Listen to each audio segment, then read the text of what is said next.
Ciao a tutti, io sono Mirko e oggi vediamo questi set di eliche della Gemfan. Queste eliche mi sono state inviate da Farinsframe per effettuare qualche test, le trovate tutte sul sito farinsframe.com, vi lascio il link in descrizione. Oltre alle eliche troviamo tanti altri prodotti per i nostri droni FPV, in particolare abbiamo una grande varietà di frame adatti sia a racing che freestyle.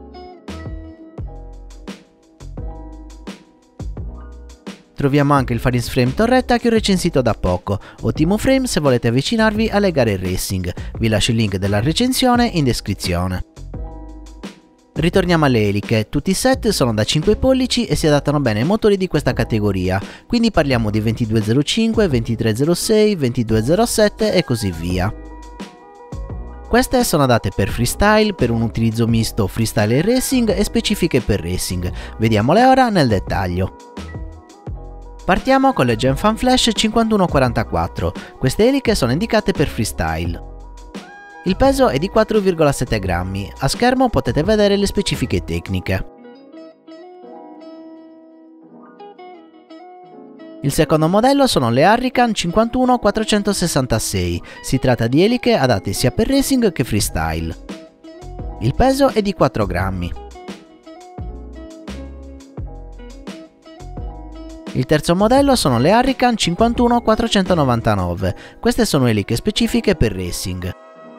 Il peso è di 5,3 grammi.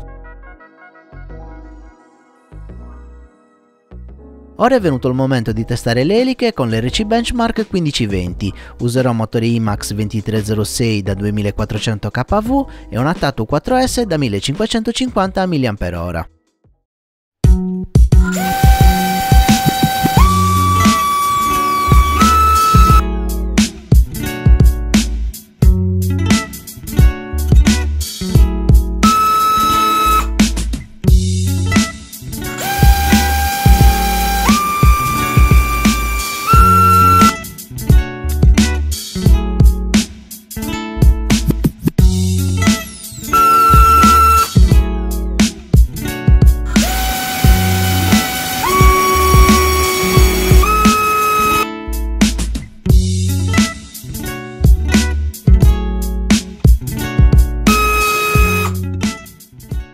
Come possiamo notare dai risultati, l'elica tra le tre che spinge di più è la Hurricane 51499, questo grazie al passo più elevato rispetto alle altre. Tuttavia, avere il passo più elevato non significa necessariamente una spinta maggiore. Infatti la Flash 5144, pur avendo un passo minore della Hurricane 51466, ha dimostrato avere una spinta maggiore.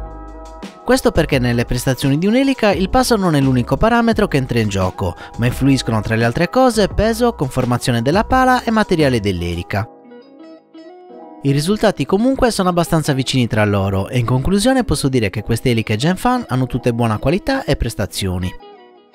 Questo era il mio test delle eliche Gemfan, se vi è piaciuto il video lasciatemi un mi piace, iscrivetevi al canale e attivate la campanella per non perdere i prossimi video.